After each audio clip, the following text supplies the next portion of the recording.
Rais wa Iran Masoud Pezeshkian anasema kwamba taifa lake lipo tayari kushirikiana na kuthibitisha malengo ya amani ya nyuklia. Rais Masoud Pezeshkian amesema nchi yake iko tayari kushirikiana kikamilifu kwa njia yoyote ile ili kudhihirisha kuwa shughuli zake za nyuklia ni za amani kabisa, lakini haitakubali kwa vyovyote vile kuacha haki yake ya kimsingi ya kurutubisha madini ya urani.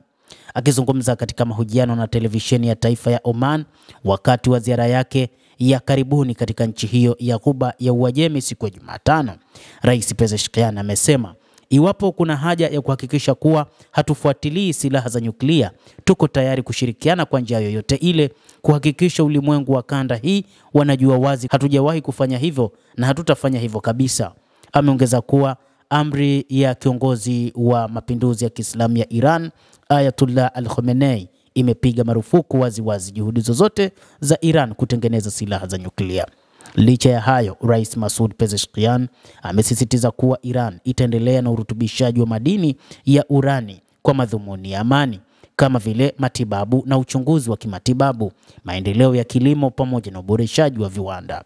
Amesema shughuli hizo zinafanyika kwa mujibu wa sheria za kimataifa na Iran haitakubali kushinikizwa kusitisha shughuli zake za uranium katika urutubishaji.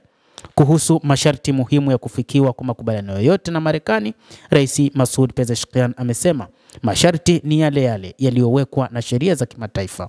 Kila nchi ina haki ya kufanya utafiti wa kisayansi katika urutubishaji wa urani na matumizi ya nishati ya nyuklia kwa njia za amani, anasema Rais Masoud Pezeshkian wa nchini Iran. Aidha, amepongeza Oman kwa juhudi zake za upatanishi ambazo zimekuwa msaada mkubwa kwa Iran kufanikisha malengo yake katika mazungumzo yasiyokuwa ya moja kwa moja na Marekani yaliyoanza mwezi wa Aprili. Kuhusu uhusiano wa Iran na Oman, Rais Masoud Pezeshkian amesema kuwa ushirikiano wa kisiasa kati ya mataifa hayo uko katika kiwango cha juu zaidi.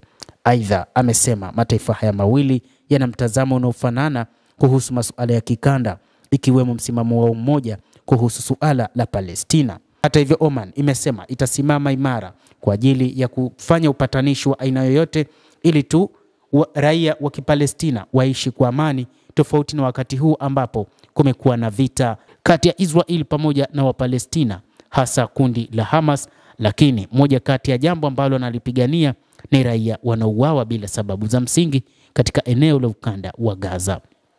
Mtazamaji wa The World News, endelea kutufuatilia na usisahau kulike, usisahau kucomment, kadhalika na kusubscribe channel yetu hii.